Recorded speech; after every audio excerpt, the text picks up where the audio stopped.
Hello friends, आज हम बात करेंगे करुड़ रस के बारे में। करुड़ रस क्या होता है, इसका परिभाषा, इसकी पूरी परिभाषा, उदाहरण और आपको इस उदाहरण का स्पष्टीकरण भी लिखना बताएंगे।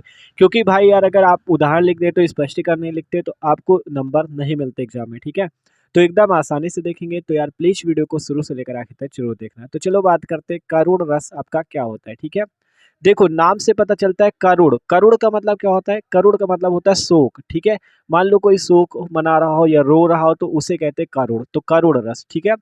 तो इसका स्थायी भाव शोक है। इसका स्थायी भाव क्या है? शोक है। जहां पर, या आप कह सकते हो, देखो यहाँ पे डायरेक्ट लिखो ये, शोक नामक स्थायी भाव, विभाव, अनुभाव, संचारी भावों के सहयोग से करुड़ रस उत्पन्न होता है। क्या कहा गया? इसका स्थायी भाव शोक है। शोक नामक स्थायी भाव, विभाव, अनुभाव, संचारी भावों के सहयोग से करुड़ रस उत्पन्न होता है। ये इसकी परिभाषा है, ठीक है। करुड़ का मतलब ही होता है रोना या शोक करना। तो वही है कि इसका स्थायी भाव क्या है? शोक। और जहां पर शोक नामक स्थायी भाव, विभाव, अनुभव, संचारी भावों के संयोग से करुड़ रस उत्पन्न होता है।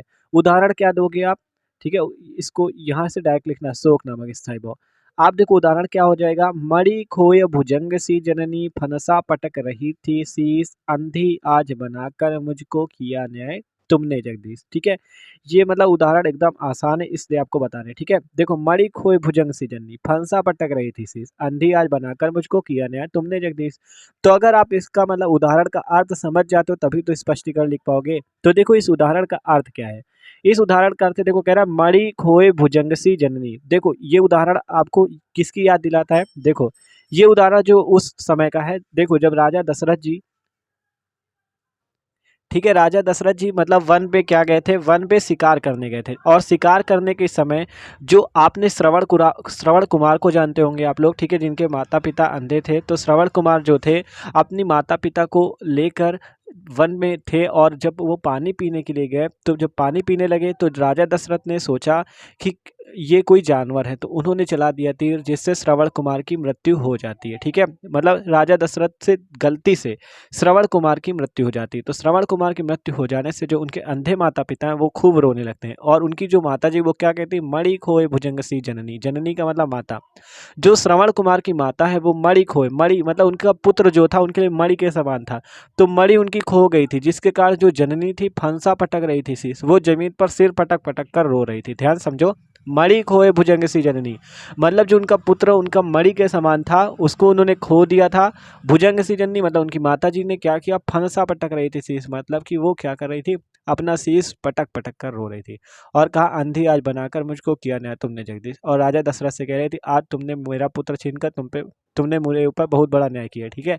और फिर उन्होंने उनको श्राप भी दिया था। तो ये सिंपल सी बात है कि मतलब जो श्रवण कुमार की माता जी हैं, क्योंकि श्रवण कुमार को राजा दशरथ ने मार दिया था गलती से, ठीक है, तो वही उनकी माता जी रो रही हैं इस पे, तो उसी का करुण यहाँ पे, उन्हीं का शोक यहाँ पे उत्पन्न हुआ है। तो आपको स्पष्टीकरण में क्या लिखना है? देखो स्पष्टीकरण पे आपको लिखना है, इसमें स्थायी भाव शोक है, क्योंकि आपको पता है इसमें रो रही है वो, फंसा पटक रही मतलब वो शीश पटक पटक के रो रही जो उनके पुत्र चला गया, ठीक है। तो इसमें स्थायी भाव शोक है। आलंबन विभाव जो है श्रवण कुमार खुद हैं, मतलब जिनकी मृत्यु हो गई है, ठीक है, उन्हीं के ऊपर तो हुआ है ना, तो आलंबन विभाव श्रवण कुमार है। आश्रय जो है वो पाठक है। उद्दीपन की बात करें तो दशरथ की उपस्थिति, जो दशरथ जी ने उपस्थित होकर उनके ऊपर तीर चलाया तो ये हो जाएगा उद्दीपन। अनुभाव क्या है? सिर का पटकना, जो उनकी माता जी सिर को पटक पटक कर रो रही है वो है अनुभाव। संचारी भाव क्या है? प्रलाप, ठीक है, संचारी भाव क्या है? प्रलाप, जो मतलब वो रो रहे हैं उसी का प्रलाप। अब आपको इतना लिखने के बाद पहले लिखा है स्थायी भाव शोक, आलम्बन विभाव श्रवण कुमार, आश्रय पाठक, उद्दीपन दशरथ की उपस्थिति, अनुभाव सिर का पटकना, संचारी भाव प्रलाप, और फिर आगे लिखना है के संयोग से करुण रस उत्पन्न होता है। बस इतनी ही सी सिंपल सी बात है, स्पष्टीकरण पे लिखना है।